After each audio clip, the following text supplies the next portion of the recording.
La semaine dernière, j'ai posté une vidéo sur Chat Control et vous avez été extrêmement nombreux à réagir.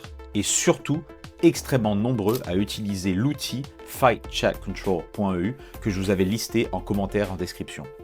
Alors, comme promis, voici une mise à jour. Le 10 septembre, coup de tonnerre de la part du pays allemand. Il a dit non. Et quand un pays qui représente plus de 20% de la population de tous les pays membres de l'Union européenne s'oppose, tout l'équilibre bascule. Sans elle, il n'y a pas de majorité possible pour imposer la loi. Petit rappel, pour qu'une loi européenne passe, il faut non seulement qu'il y ait une majorité de pays, mais que ces pays représentent 65% de la population de tous les pays membres de l'Union européenne.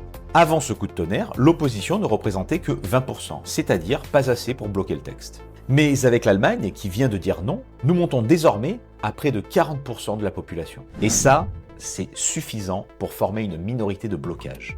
Au même moment, plus de 500 cryptographes et experts en cybersécurité publiaient une lettre ouverte. Leur verdict est clair. Chaque contrôle ouvrirait des failles de sécurité massives dans la totalité de nos communications privées.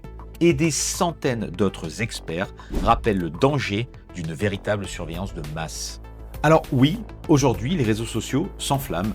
On célèbre une victoire importante. Mais attention, cela reste qu'une bataille, car le 14 octobre, le sujet reviendra sur la table. Aujourd'hui, Chat Control reste toujours présenté comme un outil de protection, mais en réalité, nous savons tous qu'il a un véritable potentiel d'outil de surveillance de masse. La vigilance continue, la guerre pour la vie privée en Europe ne fait que commencer.